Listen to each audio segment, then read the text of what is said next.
বিসমিল্লাহির রহমানির রাহিম। আল্লাহ রাব্বুল আলামিন কুরআন মাজিদে ইরশাদ করেছেন, হে প্রিয় হাবিব, আমি আপনাকে কাউছার দান করে দিয়েছি। সূরা কাউছার। কাউছার অর্থ নানাবিধ কল্যাণ ও মঙ্গল এবং হাউজে কাউছার অর্থ কল্যাণকর পানির হাউস। হাউজে কাউছার এমন বড় দিঘি যার পানি হবে অফুরন্ত, পেয়ালা হবে আকাশের তারকারাজির সমপরিমাণ। বিশুদ্ধ মতে নবীজির এবং অন্যান্য নবীগণের কাউছার হবে দুটি করে হাউজ, একটি হাসর ময়দানে, দ্বিতীয়টি জান্নাতে। পুলসিরাত অতিক্রম করে জান্নাতে প্রবেশের পর পুনরায় হাউজে কাউছার পান করানো হবে। হাউজে কাউছারের সীমানা হবে দীর্ঘতম। নবী করিম সাল্লাল্লাহু আলাইহি ওয়াসাল্লাম বিভিন্ন সাহাবীদের নিকট তাঁদের পরিচিত স্থানের নাম সমূহ উল্লেখ করে তার দৈর্ঘ্য বুঝিয়েছেন। হাউজে কাউছারের জিম্মাদার থাকবেন 4 সাহাবী। হযরত আব্দুল্লাহ ইবনে আব্বাস রাদিয়াল্লাহু আনহু থেকে বর্ণিত, তিনি বলেন, নবী করিম সাল্লাল্লাহু আলাইহি ওয়াসাল্লামের খেদমতে জানতে চাওয়া হল, হাসরের ময়দানে আল্লাহর দরবারে উপস্থিতির সময় কি পানি পাওয়া যাবে? নবী করিম সাল্লাল্লাহু আলাইহি ওয়াসাল্লাম জবাব দিলেন, হ্যাঁ, অবশ্যই হাসরে পানি পাওয়া যাবে। আল্লাহর মুমিন বন্ধুরা নবীগণের হাউজে উপস্থিত হবে এবং পানি পান করবে। ইমাম কুরতুবী এ হাদিসের ব্যাখ্যায় বলেন, হাসরের ময়দানে প্রত্যেক নবীর জন্য এক একটি হাউজ থাকবে এবং আল্লাহর মনোনীত বন্ধুরা সে হাউজ থেকে পানি পান করে পিপাসা নিবারণ করবে। কেন না পিপাসার সময় পানির প্রয়োজন হয়। অতএব বুঝা গেল প্রথম হাউজ হবে হাসরে এবং পুলসিরাতের পূর্বে, দ্বিতীয় হাউজ হবে পুলসিরাতের পরে জান্নাতে। নবীজির এই হাউজের কথাই কুরআনে বর্ণিত হয়েছে। জান্নাতের হাউজে কাউছারের দৈর্ঘ্য, প্রস্থ, পানির প্রকৃতি ও গ্লাসের সংখ্যা এ প্রসঙ্গে আবু জার গিফারি, সাওবান, আনাস, আব্দুল্লাহ ইবনে আমর, আব্দুল্লাহ ইবনে ওমর, আবু হুরায়রা, আবু সাঈদ খুদরি প্রমুখ সাহাবায়ে কেরাম রিদওয়ানুল্লাহি আলাইহিম আজমাইন থেকে বিভিন্ন হাদিস বর্ণিত হয়েছে।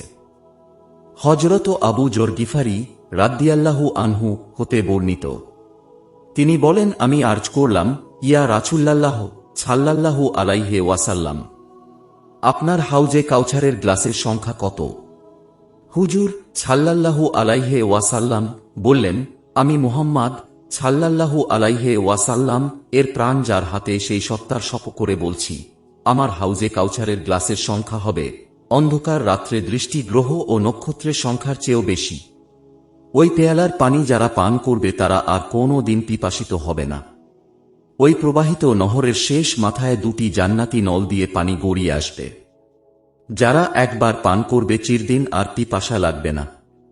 উহা দৈর্ঘ্য প্রস্থে সমান। আম্মান হতে আয়লা পর্যন্ত তার দৈর্ঘ্য প্রস্থ। এর পানি বরফের চেয়ে বেশি ঠান্ডা ও সাদা এবং মধুর চেয়েও বেশি মিষ্ট। হযরত আবু যর এই দুই জায়গা চিনেন বলে তাকে আম্মান ও আয়লার কথা বলেছেন।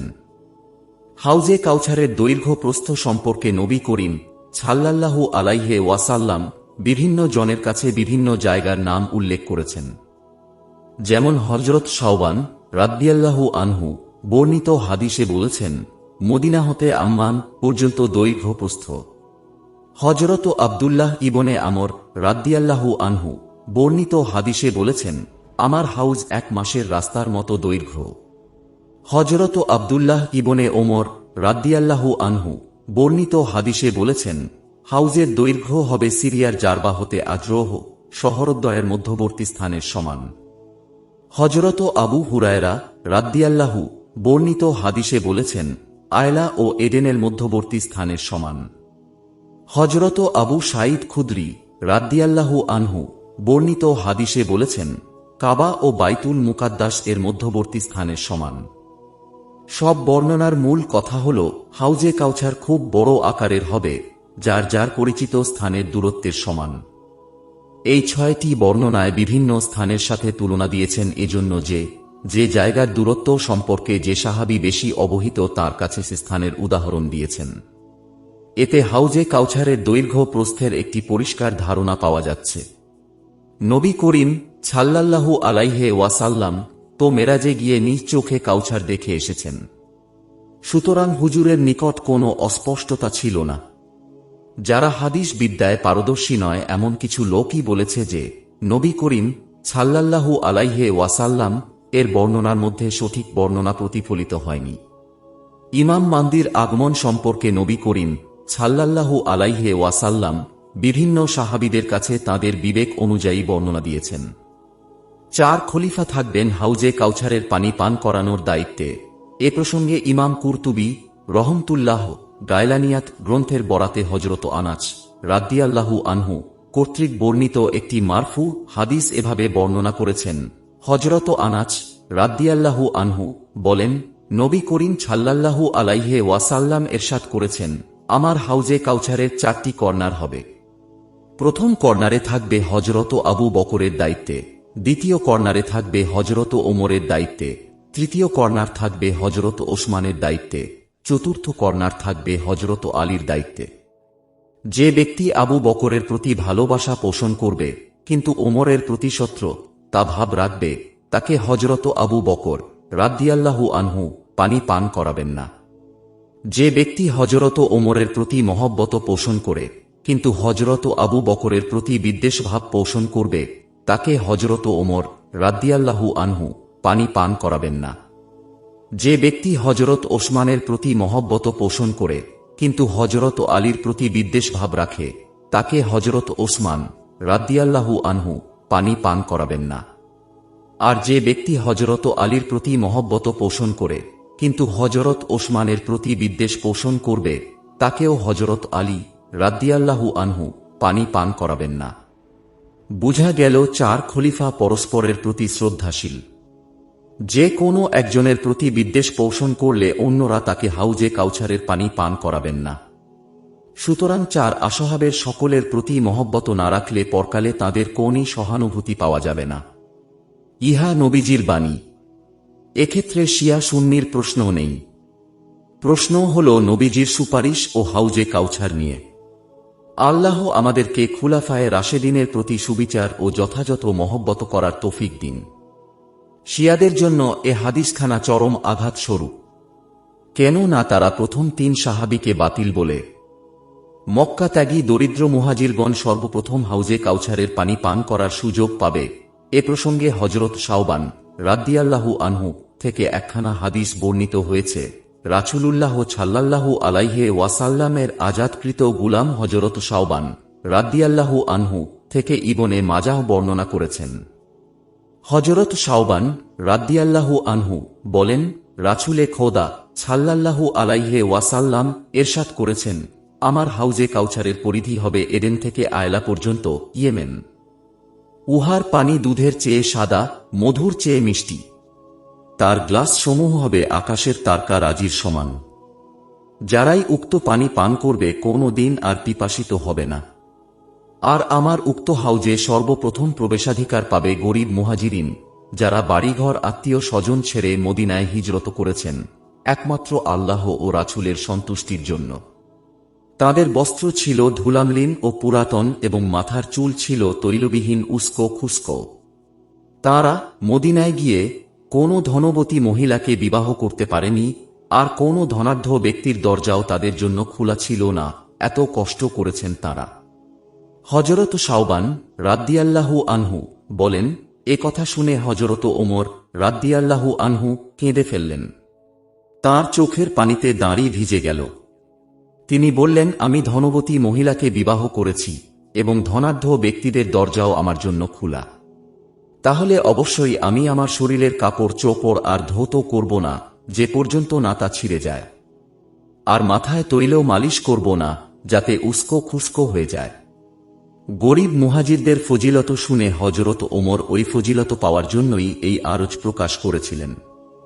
পূর্ব হাদিসে তো প্রমাণিত হয়েছে যে তিনি হাউজে কাউছারের দায়িত্বে ও কর্তৃত্বে নিয়োজিত থাকবেন, কিন্তু তিনি ওই দায়িত্বের চেয়ে গরিবদের সম্মানের অধিকারী হতেও ইচ্ছা পোষণ করেছিলেন। এটা হল সাহাবায়ে কেরামের বিনয় এবং রাসূলে পাকের ঘোষণার প্রতি আকুলতা ও আগ্রহ প্রকাশ। হাসর ময়দানের হাউজে কাউছার থেকে মুরতাদ ও আহলে বেদাতকে ফিরিয়ে দেয়া হবে। এ প্রসঙ্গে হযরত আনাস রাদিয়াল্লাহু আনহু থেকে বর্ণিত হাদিস খুবই তাৎপর্যপূর্ণ। বুখারী শরীফে বর্ণিত হয়েছে, হযরত আনাস রাদিয়াল্লাহু আনহু থেকে বর্ণিত, নবী করিম সাল্লাল্লাহু আলাইহি ওয়াসাল্লাম ইরশাদ করেছেন, হাসরের ময়দানে আমার কাছে হাউজে কাউসারের পানি পান করার জন্য আমার তথাকথিত সঙ্গীদের কিছু লোক উপস্থিত হবে। আমি যখন তাদেরকে দেখে চিনে ফেলব, তখন তাদেরকে আমার থেকে পৃথক করে ফেলা হবে।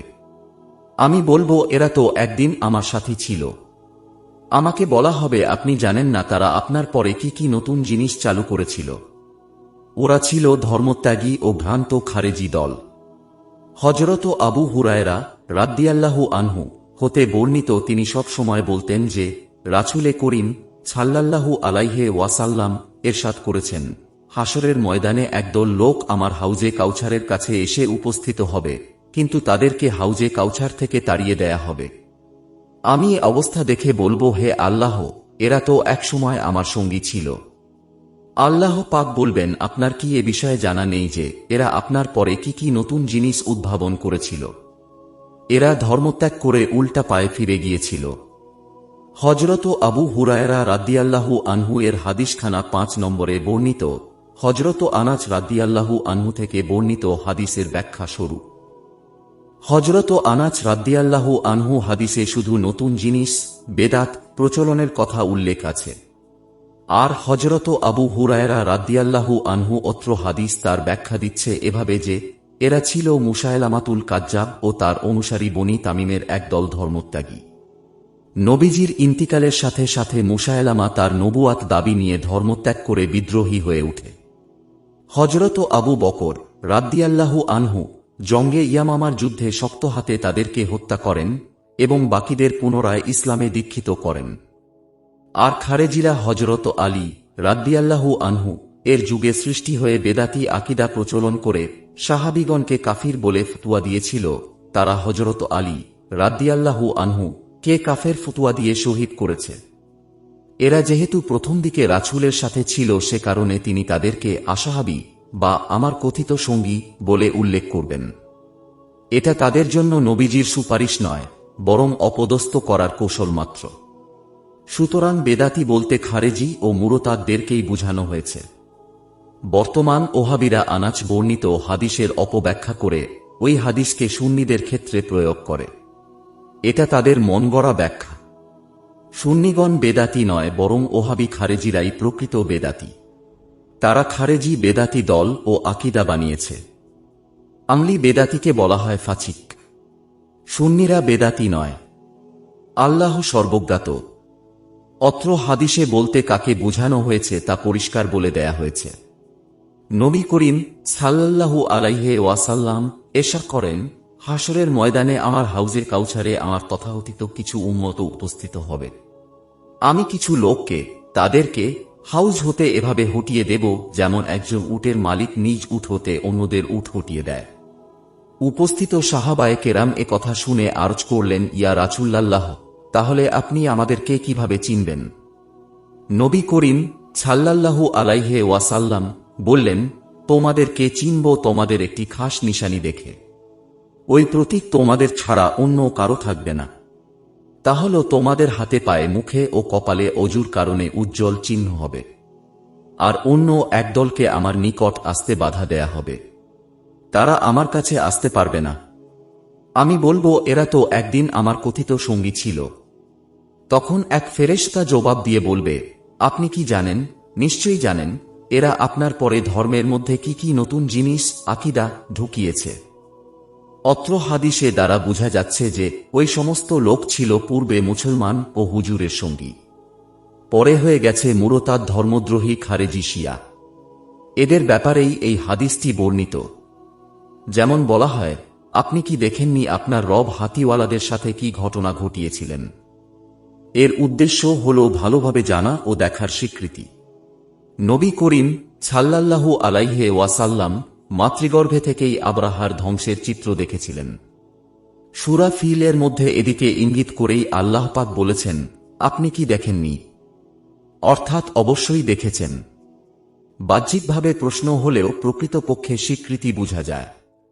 বর্ণিত হাদিস সমূহে ধর্মে নতুন জিনিস সংযোজক বা বেদাত আবিষ্কারক মুরতাদ দ্বারা আল্লাহর কুরআনী নীতি বিবর্জিত মতবাদ দ্বীনের মধ্যে অন্তর্ভুক্তকারীদেরকেই বোঝানো হয়েছে।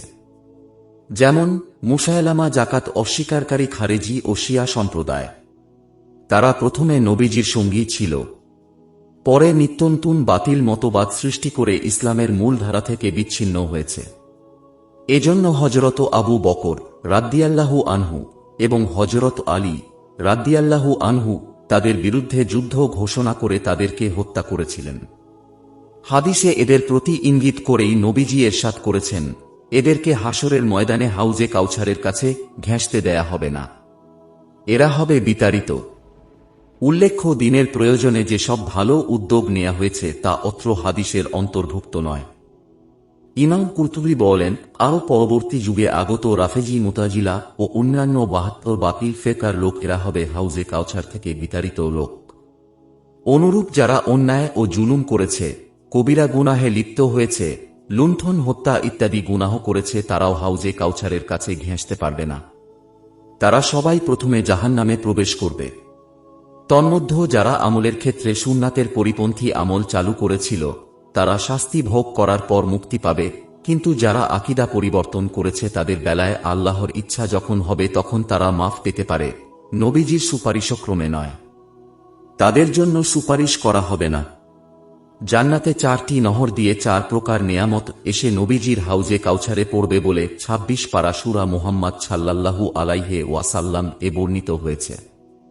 একটি নহর হবে দুধের, আরেকটি হবে মধুর, আরেকটি হবে সুস্বাদু পবিত্র শরাবের নহর, আরেকটি হবে নির্মল পানির। এই 4টি নহরের উৎস মূল হবে বিসমিল্লাহির রাহমানির রাহিম।